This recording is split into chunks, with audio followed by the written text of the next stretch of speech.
Hello, with me today I have Matthew McEachran, Senior Research Analyst in the retail sector at Singer Capital Markets. It's been a tricky time for much of the retail sector the past few years. A fairly busy season of reporting results and trading updates is currently underway. Have you spotted any trends? Is the outlook for the sector improving? Any updates that have caught your eye? Consumer confidence rebounding can lead to slightly better demand dynamics. But we do think there's a bit of a lag here. And if you think about it, there's a reason why that might be the case. We had some pretty bad weather, unseasonal weather at the end of the summer. And there's been a very significant increase in overseas summer holidaying, again, sort of almost back to pre-COVID levels. So I don't think we're back to collecting the data yet that is going to be, evidence this improvement in spending. That said, we've had updates from 3 companies over the course of the last week or so, which have certainly been no worse than expected, despite those potential drags over the summer. And actually, if anything, may have been slightly better than expected. So that includes Halfords, Gear for Music, and Wix, all of which potentially could be beneficiaries from some of the themes that we've been talking about. So in that regard, all 3 share prices have advanced since they've produced updates. So it may be that sentiment towards the sector, as for investors, is already starting to improve, and hopefully that'll be backed up by actual data and performance as the year progresses. So what is it that about Wix that takes your eye? So Wix has got a really strong value proposition, and it is making that value proposition more accessible to a range of different customers, including trade customers. Its Trade Pro account has delivered a huge amount of new sign-ups. They're targeting 1 million members, and they're almost there already. So that's ahead of schedule. And they've also got quite a more affluent, older customer set, which we think are beneficiaries in this current environment of higher rates, that shop in their showroom category. So between that and a whole load of other growth initiatives and efficiency projects, the business looks to be in pretty good health. I know Halfords did well during the pandemic. I mean, people were buying bikes, getting out on bikes, and that sort of thing. So, and then there was how has it done since? I don't think it could hold on. It was never going to hold on to those gains. But where are we now with Halfords? Yeah, so Halfords actually, disappointed in the post-pandemic phase, having delivered really, really well.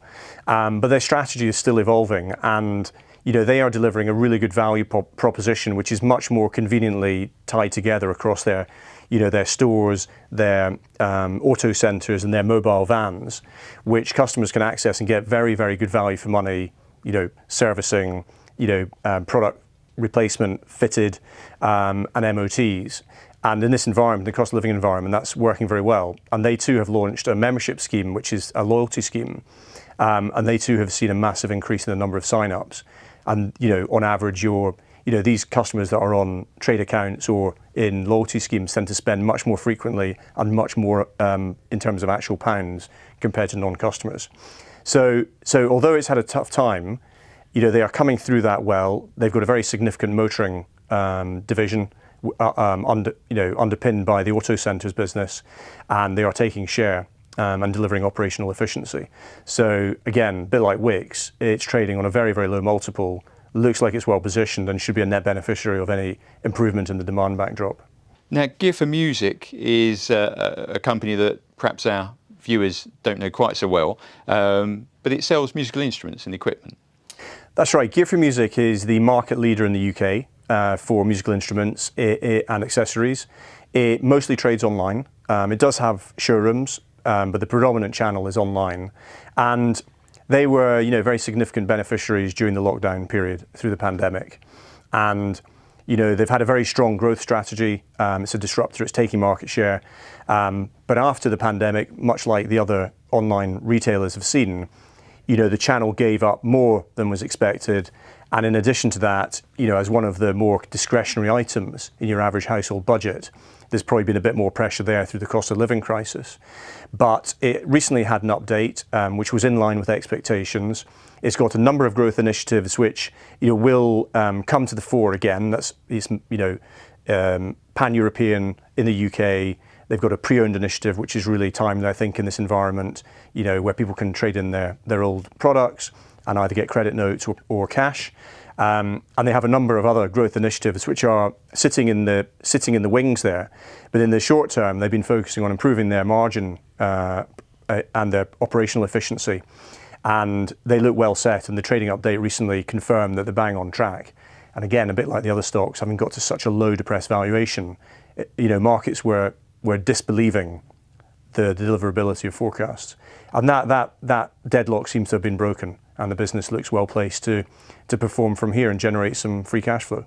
We've discussed a period of weaker performance that's left much of the retail sector out of favour, and it also does leave many stocks on lower valuation, so potentially looking cheap or screening well. So could you pick out a few of your best ideas? Yeah. So the one that did screen very well was Marks & Spencer.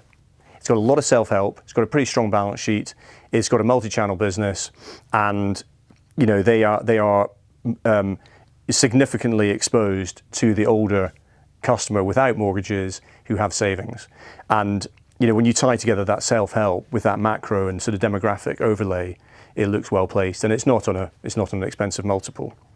There are a few others that screen well for us, and these are just a few of the names, but THG, IG Design, Sanderson Design Group, The Works, Sosander, these are names which we feel screen well.